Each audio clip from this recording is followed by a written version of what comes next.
under unsalinated. Next. Maaf, waktunya sudah habis, Mbak.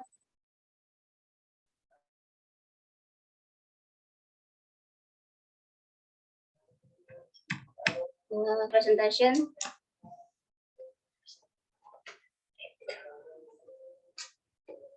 Baik, terima kasih kepada Mbak Iza. Selanjutnya kita panggilkan untuk Mbak Zaulia Monica.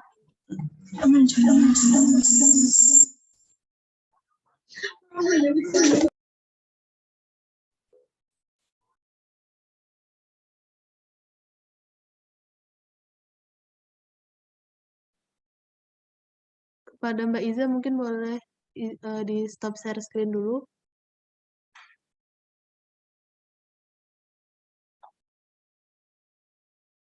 Kita bisa di stop ya sih. Oke, terima kasih Mbak Iza. Kepada Mbak Zaulia dipersilahkan.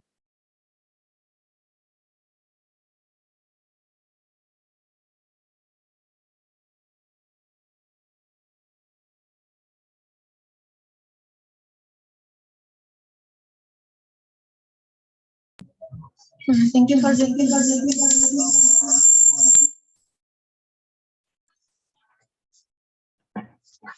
Thanks to moderator. Speakernya bisa dimatiin Mbak, yang satu lagi device-nya.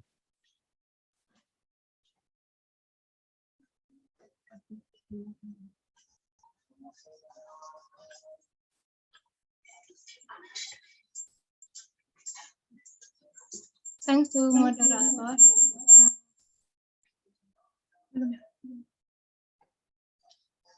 Ada suara yang masuk 2 kali itu. Apa namanya, si Zulia. Ada temanmu di sampingmu enggak itu? Suaranya jadi iniin, dimatiin. Speakernya ya, bukan mic-nya. Speakernya dimatiin. Cukup 1 speaker. Coba diulang lagi.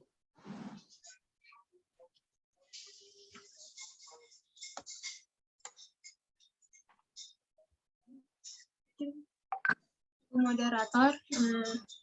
Assalamualaikum warahmatullahi wabarakatuh. Let me introduce myself. My name is Zulia Monica from Agro Eco Technology 2017. I want to presentation my thesis. The title of my thesis is Productivity and Quality of 3 tomato varieties using different source of calcium. Under guidance of Professor Insinyur Muhammad Kozin MSc PhD and Insinyur Fahru Raza MSc PhD. Introduction. The background of my research is the demand for tomatoes is constantly increasing, which is not balanced with tomato production in Bengkulu province, which has decreased since 2016 until 2018. The wholeness of the fruit is the determining property of the quality of fruit.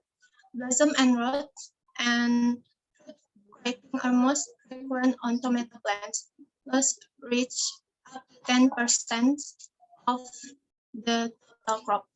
However, there are many types of calcium varieties of tomato on the market, and types of calcium that farmers often use are dolomite calcite and GA fertilizer, while Timothy, Mutara, and Gamara represent each set of the tomato fruit.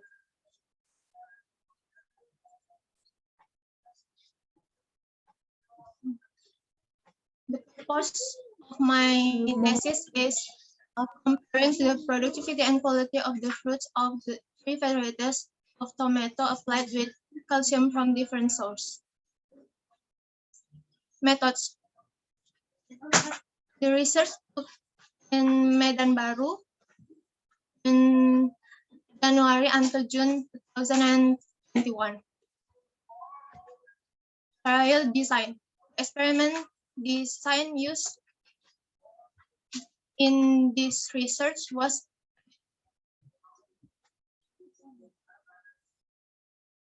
factorial complete group randomized design, or RAKL, with factors. Factor 1 is varieties, factor 2 source of calcium. This is table 1, result of the analysis of variance to fruit productivity of 3 varieties of tomatoes with 4 application of calcium types. This is ANAFA table. ANAFA, the number of fruit per crop, shows diversity between varieties. The average value range is so small that it does not even reach 1 fruit. For other variables, productivity is also low when compared to the productivity of tomato crop. In table 2, the average appearance of the productivity of 3 varieties of tomato. All 3 varieties show low levels of productivity. Even if statistically the number of fruit per crop of all 3 varieties differ markedly, the difference is not large and does not reach 1 piece. In table 3, average range of the productivity and of tomatoes with different source of calcium. This table is influence insufficient difference in crop productivity are also found in the treatment of calcium source, the number of fruits, the weight of the fruit per crop, the weight of the fruit per pot, and the weight of the market-worthy fruit only have a low range of values. Table 4, the average of fruit length, fruit hardness, and percentage of cracking weight of the 3 varieties. Mutiara produced the longest fruit compared to the other varieties. Gamara has the highest level of hardness compared to other varieties with equivalent hardness levels. Gamara has a relatively high degree of damage. In table 5, average of level fruit hardness and percentage of fruit cracking weight from 4 sources of calcium. The degree of fruit damage differ between varieties. The lowest level of damage shown by Timothy, followed by Mutiara, Gamara, has a relatively high level of damage compared to other varieties. Table 6, average fruit diameter of 3 varieties with different calcium source. For fruit diameters, the response to a calcium source between varieties is not the same. The conclusion of my thesis is the conclusion by my research is, from the results and discussion, the following conclusion can be drawn on the varieties. Waktunya sudah habis. Thank you for moderator. Waktunya sudah habis.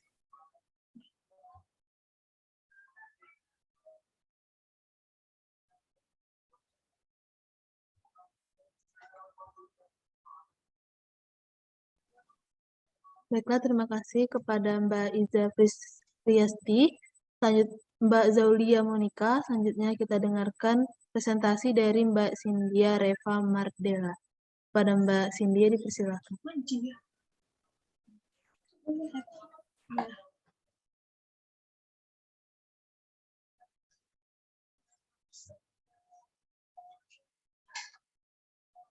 Lari. Mbak Zaulia boleh tolong share screen-nya dulu, Mbak.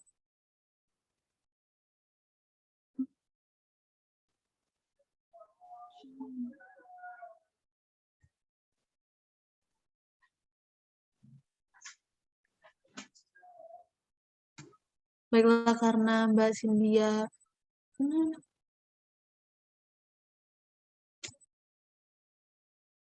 Baiklah, karena Mbak Cynthia tidak ada di Zoom, maka kita lanjutkan ke Bang Novan Agil Wahyu. Pada Bang Novan dipersilakan.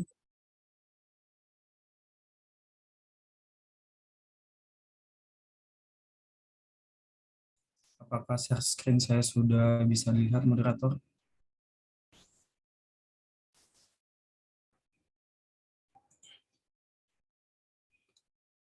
Oke. Baik. Bismillahirrahmanirrahim. Assalamualaikum warahmatullahi wabarakatuh. Sebelumnya, perkenalkan, nama saya Novan Agil Wahyu dengan NPM E1I018-077. Pada kesempatan kali ini saya akan mempresentasikan skripsi saya yang berjudul Analisis Laju Pertambahan Sampah Laut Marine Debris di Pantai Pasar Bawah, Kota Manak, Bengkulu Selatan. Adapun yang melatar belakangi penelitian saya pada kali ini yaitu pencemaran merupakan sebuah permasalahan yang ada pada saat ini, di mana ada ancaman yang serius berkenaan dengan munculnya pencemaran pada lingkungan. Pencemaran sendiri didefinisikan sebagai kondisi yang telah merubah dari bentuk keadaan yang lebih buruk. Ini kemudian diakibatkan oleh masuknya bahan-bahan pencemaran atau polutan ke lingkungan. Membahas tentang isu pencemaran pada kawasan pesisir, terdapat sebuah permasalahan yang sedang banyak dibahas oleh khalayak ramai pada saat ini, yaitu sampah laut. Sampah laut sendiri merupakan sampah yang masuk kemudian terbawa arus, lalu kemudian menumpuk pada kawasan pesisir, juga laut. Ini kemudian kita sebut dengan sampah laut. Sampah laut sendiri secara umum memiliki beberapa tipe, mulai dari plastik, kain, busa, kaca, keramik, logam, kertas karet, dan kayu, serta lainnya. Berdasarkan hasil penelitian telah dilaksanakan oleh Universitas of Georgia, Inggris pada tahun 2010 menyatakan bahwasanya Indonesia merupakan negara kedua penyumbang sampah plastik terbesar di dunia dengan total sumbangan sebesar 0,48 sampai dengan 1,29 juta metrik ton sampah per tahun. Tentu ini merupakan angka yang cukup besar apabila kemudian sampah ini tersebar di lingkungan. Juga kemudian penelitian telah dilaksanakan oleh John dan kawan-kawan pada tahun 2021 di Pantai Lentera Kota Bengkulu memperoleh hasil bahwasanya terdapat total item sampah sebanyak 956,66 gram meter persegi pada lokasi penelitian di Lentera Merah. Adapun dampak yang ditimbulkan dari timbunan sampah laut pada kawasan pantai juga pesisir ini bisa dilihat pada slide, ada mulai dari penyu yang terjerat, ada tertutupnya polip-polip terumbu karang, dan juga adanya hewan yang tidak sengaja memakan plastik yang mana mereka kira bahwasanya plastik yang mengapung pada kawasan kolam perairan itu adalah makanan mereka, dan kemudian sampah laut yang berjenis plastik kemudian bisa terurai pada lingkungan. Ini kemudian bisa menimbulkan sebuah permasalahan baru di lingkungan, yaitu tentang mikroplastik. Akumulasi sampah laut pada Pantai Pasar Bawah, di mana tempat penelitian ini dilaksanakan, hampir bisa kita temui dari sepanjang bibir pantai. Oleh sebab itu, dilaksanakannya penelitian ini tambah lagi dengan belum adanya informasi awal mengenai laju pertambahan sampah laut yang ada di Pantai Pasar Bawah. Adapun tujuan penelitian pada kali ini yaitu untuk menganalisis jenis, bobot, berat total, kepadatan, dan mengukur laju pertambahan sampah laut. Metode penelitian untuk penelitian kali ini dilaksanakan di pada Pantai Pasar Bawah dan menggunakan 3 stasiun. Waktu pelaksanaan dari bulan Juli 2020 sampai dengan bulan September tahun 2021. Alat dan bahan bisa dilihat pada slide. Untuk metode penelitian menggunakan metode survei dengan metode pengambilan data secara progressive sampling. Untuk laju pertambahan berat sampah mengacu pada Erickson et al. 2013, dan untuk pengambilan data sampah laut mengacu pada modifikasi Lippiatt et al. 2013. Dan untuk analisis jenis dan berat sampah laut itu dilakukan analisis secara deskriptif dan analisis kepadatan relatif mengacu pada John Rogers 1997. Dan untuk analisis data laju sampah laut mengacu pada Sukanak dan kawan-kawan pada tahun 2016, dan rumusnya bisa dilihat pada slide. Berikut didapatkan gambaran lokasi penelitian, di mana penelitian pada kali ini seperti yang saya sebutkan tadi, bahwasanya berlangsung di Pantai Pasar Bawah, di mana Pantai Pasar Bawah ini merupakan kawasan wisata dan juga terdapat pemukiman penduduk yang mana ada sekitar 138 keluarga yang mendiami kawasan pemukiman yang ada di sekitar kawasan Pantai Pasar Bawah. Juga terdapat satu aliran muara sungai yang dimana bernama Sungai Air Manak yang ada di Pantai Pasar Bawah ini. Kemudian didapatkan hasil yaitu jenis sampah bisa dilihat di slide, di mana pada tahun 2020 itu Untuk stasiun 1 bisa kita temukan semua jenis sampah, stasiun 2 tidak kita temukan jenis sampah, stasiun 3 kita bisa menemukan semua jenis sampah. Dan untuk pada tahun 2021 itu kita bisa menemukan, hampir bisa menemukan semua jenis sampah laut. Dan untuk jumlah berat sampah laut itu didominasi oleh jenis kayu dan turunan, kemudian ada sampah plastik juga. Untuk padatan sampah itu sama, didominasi oleh jenis sampah kayu dan turunan, kemudian didominasi oleh sampah plastik. Untuk padatan relatif, persentase yang tinggi itu ada pada jenis sampah kayu dan turunan, dan kemudian disusul oleh jenis sampah plastik. Untuk laju pertambahan sampah laut diperoleh hasil pada tahun 2020 itu memperoleh rata-rata sebesar plus 0,17, dan untuk pada tahun 2021 itu memperoleh rata-rata minus. Mohon maaf. Kesimpulan pada penelitian kali ini bisa dilihat pada slide, dan terima kasih. Baik, terima kasih kepada Bang Novan atas presentasinya.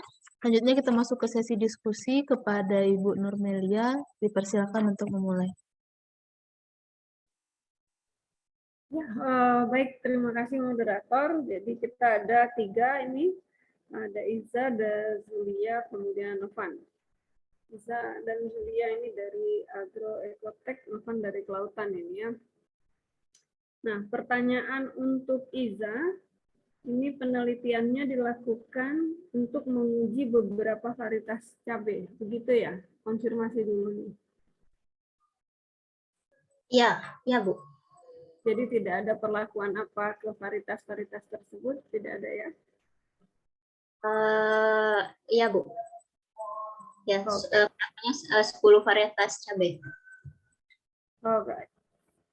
So please recommend me the best performance of the 10 varieties. Please choose one. Please recommend one for the farmers to plant the chili so they can have they will not have problem with salinity or other environment factors. Yeah, that is one for Iza. And for Zulia, tadi very unfortunate that Zulia, the PowerPoint presentation didn't work very well. Tadi ada masalah ya, Zulia ya? Okay, so I cannot assess. I don't know how to give a mark for your presentation, for your PowerPoint presentation. Harusnya saya bisa nilai PPT-nya, tapi unfortunately tadi problem. Cuma ada gambar tomat yang cantik banget at the front of your presentation. Jadi di depannya tadi gambar tomatnya cantik, tapi saya nggak bisa lihat. Both of you are using English. Keduanya pakai bahasa Inggris. Saya lihat skripsinya pakai bahasa Inggris. So that's very good. Unfortunately, tadi kayaknya kalian memang kurang latihan kali ya untuk presentasinya. Jadi memang cenderung membaca gitu. Jadi kelihatan nggak rileks kalau orang baca, tapi kemudian dia nguasai itu kelihatan dia rileks gitu. Jadi tadi kurang performanya. Tapi that is a very very good presentation. Maksudnya kalian at least sudah mencoba. Jadi jangan khawatir kalau ketemu hal-hal yang tidak nyaman waktu presentasi ya. Next presentation harus lebih baik karena modal berani dan bahasa Inggrisnya sudah kalian mulai ya. Oke. For Iza, saya agak lupa lagi tadi itu Iza cerita apa karena saya cuma baca di ininya aja. Sorry, Zulia. Iza tadi lumayan. Di Zulia ini cerita tentang tomato. Jadi di sini pakai 3 varietas tomat ya? Iya. Terus pakai kalsium ya? Oke. Tantangan penelitian seperti ini tuh gimana sih Zulia, mungkin nanti Zulia bisa cerita itu. And the last question is for Novan. Novan tadi cerita apa ya, Van? Udah lupa lagi, padahal baru aja ya, Van ya. Sampah laut, Bu. Oke, sampah laut. Bedanya dengan teman-temanmu tadi, kamu fokusnya kemana? Nanti kamu ceritain itu ya. Thank you very much, and I do appreciate for those who's using English for your presentation today. Even though you've got problems and everything, that is just okay. At least you have done your best. Thank you very much. Mungkin itu Mbak Moderator, terima kasih. Baik, terima kasih Bu Normelia. Selanjutnya kita dengarkan penyampaian dan penilaian dari Pak Agustin. Kepada Pak Agustin dipersilakan. Ya, ini saya harus cepat karena sebentar lagi masuk sholat Jumat. Mohon nanti Iza ya, Iza kamu kan salinitas itu kan ada levelnya ya. Kamu di level berapa gitu, sehingga tadi kesimpulannya kan ada beberapa yang yang toleran ya terhadap salinitas itu. Kamu di level berapa itu salinitasnya? Kemudian Julia, itu mohon dijawab sekarang, mana mahalan, dolomit, kalsit, atau ini pupuk kalsium atau kalsium?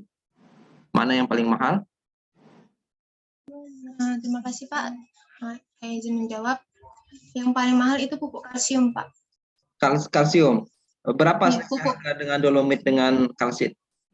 Selisihnya harganya sampai puluhan ribu nggak? Misalnya 10.000 gitu, atau berapa selisih per kilonya atau per tonnya gitu?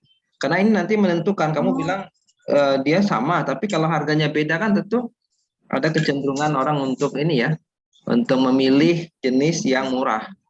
Nah ini apa saranmu gitu? Jadi mau saya, kamu belum menyebutkan saran tadi, apa saranmu gitu untuk itu, ya kan? Itu mungkin untuk Novan kayaknya no comment lah ya, karena Novan juga ada sama dengan yang lain tadi. Atau gini aja untuk Novan untuk apa namanya? Untuk kalau tadi saran untuk masyarakat ini, Novan, kalau ada nggak saran kamu itu untuk mahasiswa gitu ya, atau untuk dosen atau untuk perguruan tinggi gitu, tidak untuk masyarakat? Ya, itu. Terima kasih. Baik, terima kasih Pak Agustin. Kita lanjutkan ke Bu Rahmi. Pada Bu Rahmi. Okay, thank you. For moderator, for Iza, yeah, I want to know about salinity. What is salinity? And among 10 red chili, which one is give optimal productivity? And for Zulia, you said that this is not not improve their productivity, but the quality, right? So which one is profitable to increase the productivity or increase the quality? And for Novan, apa pentingnya penelitian kamu, Novan? Nah, kemudian rekomendasi ini buat siapa sih gitu, penelitiannya? Tadi udah disinggung juga ya buat sama Pak Agustin gitu. Rekomendasi buat mahasiswa atau peneliti apa gitu ya. Kemudian saya lihat kan ada ya di tabel laju pertumbuhan pertambahan sampah. Ya. Nah, di situ kan ada pertambahan sampah tahun 2020, kemudian ada pertambahan sampah di 2021 ya. Nah, itu apa yang menyebabkan 2021 itu menjadi minus nilainya gitu. Apa kira-kira, apakah mungkin ada climate change? Apakah mungkin karena COVID kemarin, bisa jadi kan? Nah, orang nggak ada aktivitas atau apa, nah itu saya mau tahu. Kira-kira itu aja, silahkan dijawab. Baik, terima Saya kasih. kira mungkin yang lebih dahulu menjawab Novan deh, karena ini udah mendesak banget dia kalau dia Muslim dia harus segera sholat Jumat. Oh iya, Ya, benar-benar. ya, Silakan, Novan. ya, langsung aja Bang Novan dipersilakan untuk menjawab. Oke, baik. Terima kasih moderator. Sebelumnya izin menjawab pertanyaan pertama itu dari Bu Sari. Untuk fokus penelitian ini itu hanya untuk melihat timbunan sampah dan juga ada atau tidaknya sampah laut yang ada di Pantai Pasar Bawah ini, Bu. Kemudian di sini Novan juga bertujuan untuk melihat laju pertambahan sampah. Jadi bagaimana hubungan antara hari 1 dan kedua atau hari selanjutnya itu ada atau tidak pertambahan sampah pada hari-hari selanjutnya, ataukah dia bisa bertambah atau bisa berkurang, Bu. Dan juga pertanyaan dari Pak Agustin tadi, izin menjawab juga, untuk saran bagi perguruan tinggi guna menekan jumlah sampah yang ada di Pantai Pasar Bawah atau tempat lokasi penelitian, di mana kita sebagai mahasiswa ataupun dosen ini perlu melakukan sebuah edukasi, juga publikasi, serta audiensi dengan pemerintah setempat, juga masyarakat sekitar mengenai bahaya ataupun jumlah timbunan sampah yang ada pada lokasi penelitian ini, guna bisa menekan laju timbunan sampah laut yang ada di Pantai Pasar Bawah. Kemudian ini juga ada korelasi dengan pertanyaan oleh Bu Rahmi tadi, apa pentingnya penelitian ini ya. Jadi sebelumnya ingin saya menjelaskan sedikit, pada Pantai Pasar Bawah itu banyak sekali, Bu, timbunan sampah laut yang notabene bisa kita temui hampir di sepanjang bibir pantai, dari pangkal sampai ujung itu bisa kita temui. Nah, belum adanya penelitian dasar mengenai sampah laut ini, sehingga saya sebagai peneliti tertarik untuk meneliti di Pantai Pasar Bawah, juga melihat beberapa dampak yang bisa ditimbulkan oleh timbunan sampah ini, Bu, mulai dari mikroplastik, ancaman kesehatan, ekonomi, dan lain sebagainya. Dan juga ada lagi pertanyaan, apa yang menyebabkan hasil pada tahun 2021 itu minus. Jadi berdasarkan hasil wawancara yang Novan lakukan pada lokasi penelitian, itu ada beberapa kegiatan yang masyarakat sekitar lakukan guna untuk menekan laju sampah yang ada pada saat itu, Bu. Mulai dari pembersihan pada setiap hari Jumat, juga pemerintah setempat maksud saya, itu bekerja sama dengan masyarakat sekitar, yaitu RT 02 dan RT 08 yang ada pada lokasi penelitian, itu untuk sama-sama menggencarkan arti penting membuang sampah pada tempatnya, dan juga ada beberapa masyarakat sekitar yang memanfaatkan sampah laut tersebut, mulai dari mengambil potongan-potongan kayu untuk kemudian dijadikan kayu bakar, ada pun yang dijual, dan juga ada beberapa masyarakat yang mengambil sampah plastik untuk kemudian dijual kembali, Bu. Mungkin itu. Terima kasih. Mungkin nggak diterapkan di Pantai Berkas ya, Bengkulu kan juga banyak nih pantainya yang ini ya, sampahnya banyak gitu. Kenapa nggak ada pengurangan sampah ya gitu, seperti yang dilakukan di mana gitu kan, juga hari Jumat sama Sabtu juga ada kegiatan yang sama ya. Ya, Kira-kira itu apa, di mana itu salahnya? Sebenarnya tidak ada sebuah kesalahan, tapi mungkin dari tingkat kesadaran ya, Bu, dari kesadaran masyarakat sendiri ataupun wisatawan, karena sumber sampah itu bukan hanya dari masyarakat sekitar yang ada di lokasi ataupun di sini pantai ya, Bu, tapi masyarakat dari hulu sungai ataupun masyarakat yang datang untuk berwisata itu juga ikut menyumbangkan sampah. Jadi di sini oleh sebab itu perlunya kita melakukan sebuah edukasi, penambahan fasilitas pembuangan sampah, dan lain sebagainya, Bu, guna menekan laju sampah seperti yang ada di Pantai Pasar Bawah itu, Bu.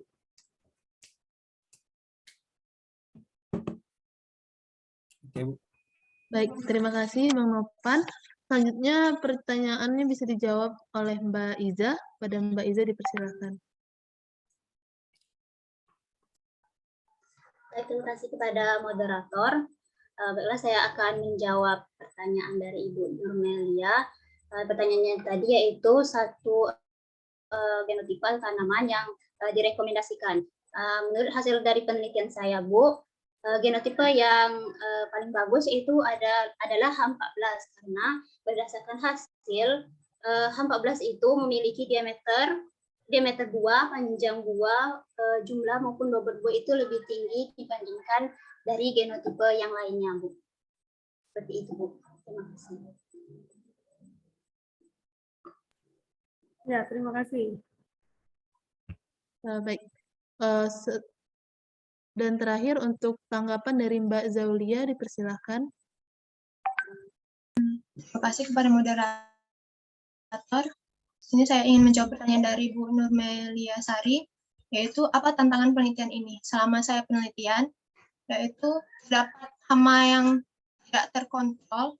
Selain itu cuaca di Bengkulu waktu saya penelitian itu perubahannya sangat ekstrim. Yang awalnya siang itu panas, tiba-tiba langsung hujan. Nah, sehingga itu menyebabkan tanaman itu gampang untuk stres. Nah, selanjutnya yaitu tanah di Bengkulu itu masam. Walaupun saya menggunakan 3 varietas yang cocok untuk di dataran rendah, tapi nyatanya varietas tersebut masih kurang mampu untuk di daerah Bengkulu seperti itu, khususnya di tempat saya penelitian. Nah, untuk pertanyaan dari Pak Agustin, saran untuk penggunaan kalsium mana yang lebih baik, kenapa itu untuk petani? Nah, menurut saya karena harga mahal untuk jenis pupuk kalsium, yang mana pupuk kalsium itu harganya 1 kilo itu berkisar 30.000 hingga 40.000. Sedangkan kalsit dan dolomit yaitu 50 kilonya di kalsit itu 75.000, sedangkan di dolomit itu 35.000. Jadi yang menguntungkan untuk si petani yaitu penggunaan dolomit. Walaupun nyatanya di penelitian itu menunjukkan bahwa hasil penggunaan pupuk kalsium adalah hasil yang paling terbaik. Dan untuk pertanyaan dari Bu Rahmi, maaf Bu, boleh diulang kembali karena saya kurang memahami.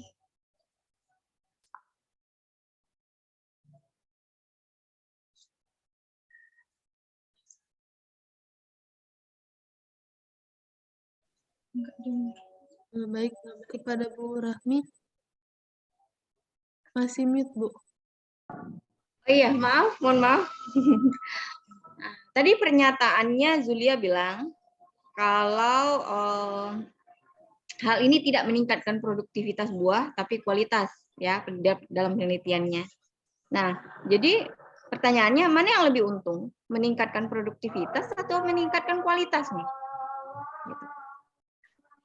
Untuk si petani lebih untungnya produktivitas. Kalau dari karena kualitas saya penelitiannya itu lebih ke arah cracking, nah, dan blossom and rot itu jumlahnya masih bisa tolerir kayak gitu. Tapi untuk produktivitas itu karena yang petani inginkan itu dari jumlahnya yang banyak, bobotnya juga besar seperti itu. Oke. Berarti kalau untuk petani produktivitas ya. Tapi kalau misalnya kualitas yang dihasilkan bagus, kan juga mereka ini ya mendapatkan keuntungan yang lebih gitu.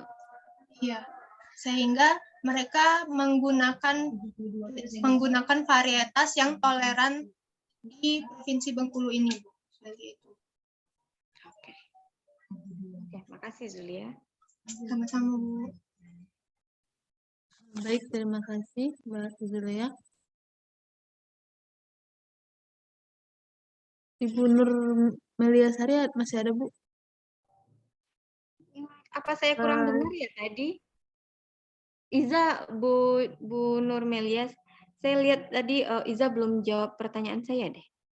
Which one give optimal productivity? Kan ada 10 ya.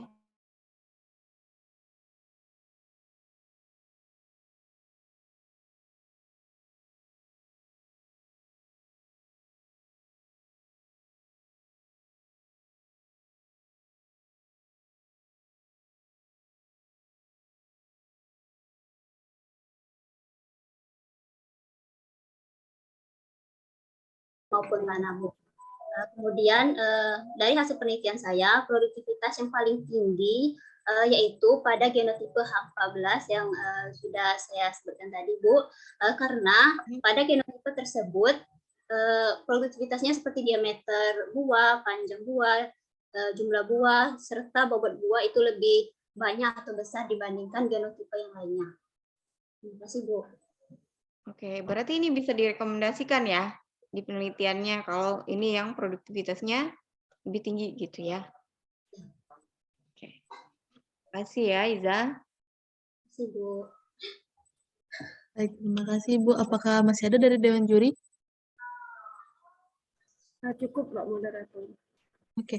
Jadi seperti ini Bu, ada pemberitahuan sedikit. Bahwasanya tadi Mbak Cynthia Reva Mardella yang urutannya semestinya di sebelum Bang Novan itu tidak ada, tapi sekarang sudah hadir. Apakah kita persilakan untuk presentasi, Bu?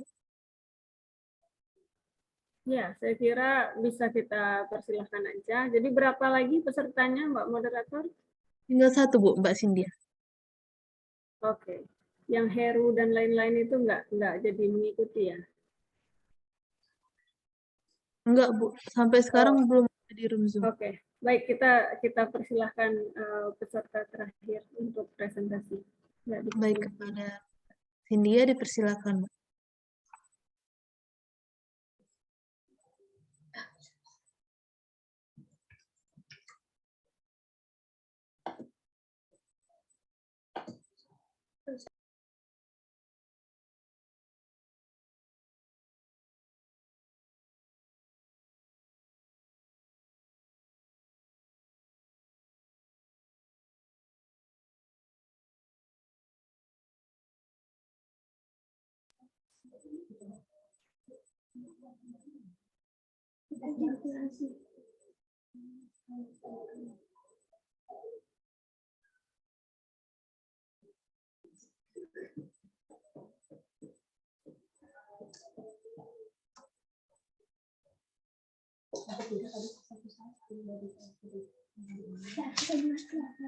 Baik, Assalamualaikum warahmatullahi wabarakatuh. Let me introduce myself. My name is Cynthia Reva Mardella from Agro-Ecotechnology Study Program. Today, I would like to thank for opportunities that has been given to me to present my final assignments with the title Effect of benzylaminopurin and sucrose concentration of shoot multiplication orchid Coelagin rogoseni for in vitro.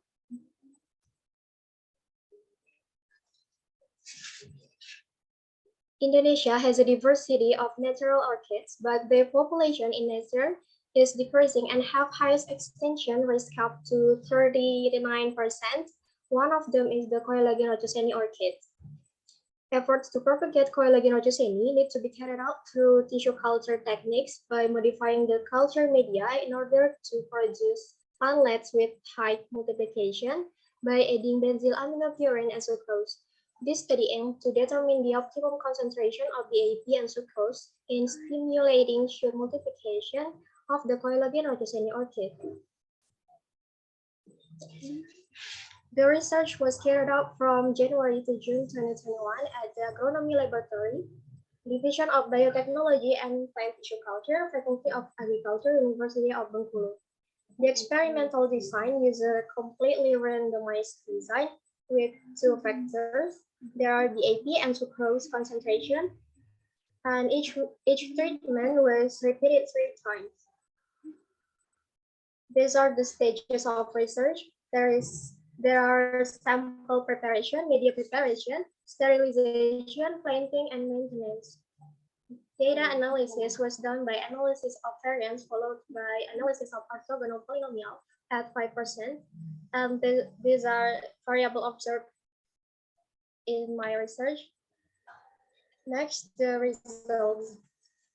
The percentage of viable microshoots was 92.5%, and there is an increase in the number of shoots, leaves, and roots of the Coelagin rogoseni orchid.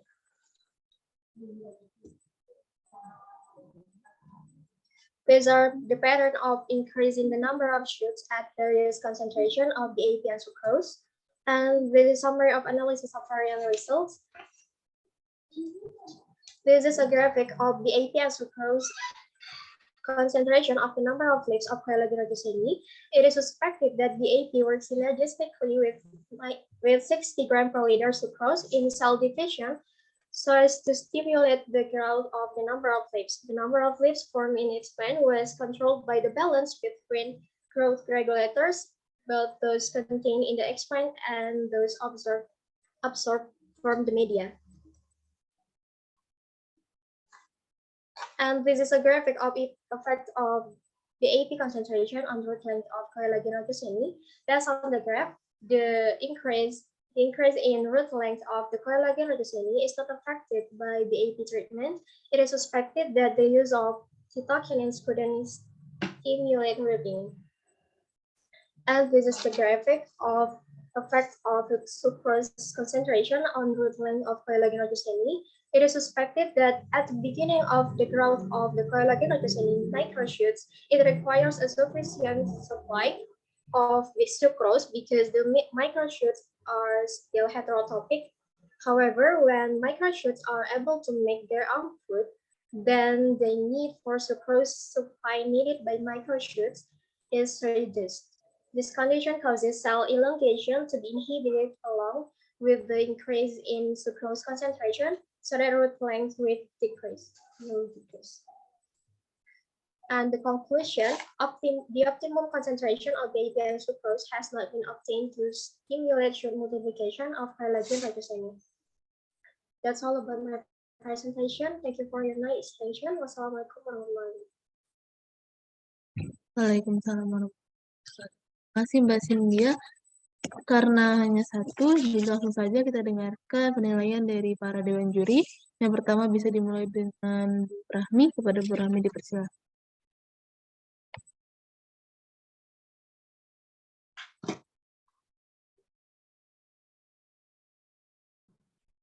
Okay, Cynthia, would you mind to open your slide again and the result?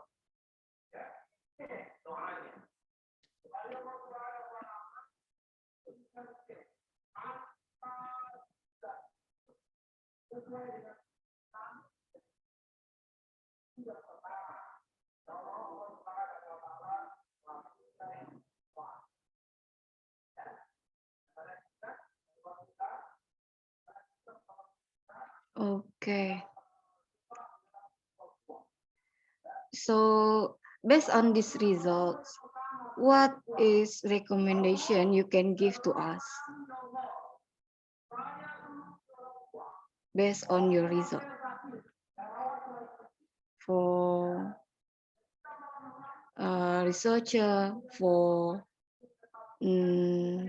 society, and for the government? Please. I think that's all. Baik, terima kasih atas pertanyaannya. Jadi berdasarkan hasil penelitian yang telah saya lakukan, bahwa diperoleh perlakuan terbaik untuk multiplikasi tunas itu tidak berbeda nyata. Jadi yang saya peroleh di sini bahwa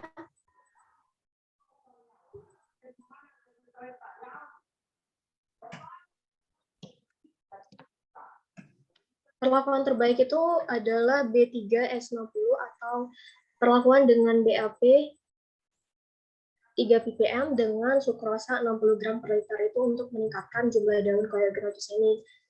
Dan sebenarnya kalau untuk pemerintah, jadi penelitian saya di sini bukan ditujukan untuk masyarakat, tetapi penelitian saya ini karena berhubung penelitian ini menggunakan bahan tanam yaitu anggrek Coelogynogosini. Anggrek ini sebenarnya adalah spesies anggrek alam yang punah, jadi terancam punah. Jadi tujuan dari penelitian saya ini yaitu untuk melestarikan anggrek ini. Nah, setelah selesai dilakukan penelitian, itu kan penelitian saya hanya sebatas multiplikasi saja atau sebatas perbanyakan saja.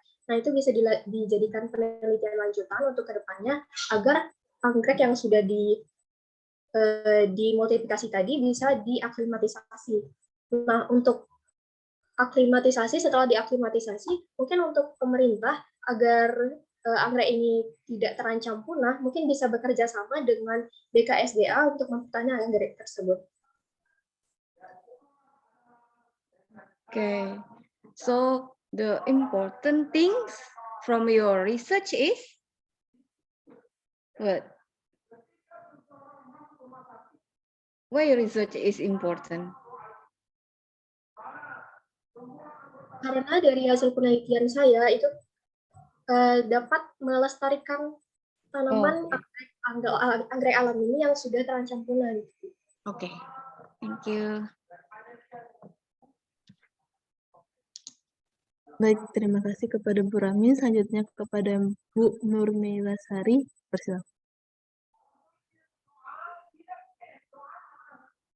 Okay, thank you very much indeed for time. And there's a question for our last presenters, Miss India. Miss India, you are, you were doing research using one species or more than one species of orchid. Is it only one or more than one? Just one. Okay, only one species of orchid, because I cannot read colo whatever. It sounds difficult to read, colo whatever. Okay, and then Miss India, you have two factors in your research. You have sucrose and then the BAP, right? Okay, and I found out that you have problem with writing. It is very good that you are writing in English, but in your data, like for example, in table 1, I'm reading your full text articles. You forgot to include the measurement. I don't know how to say it in English.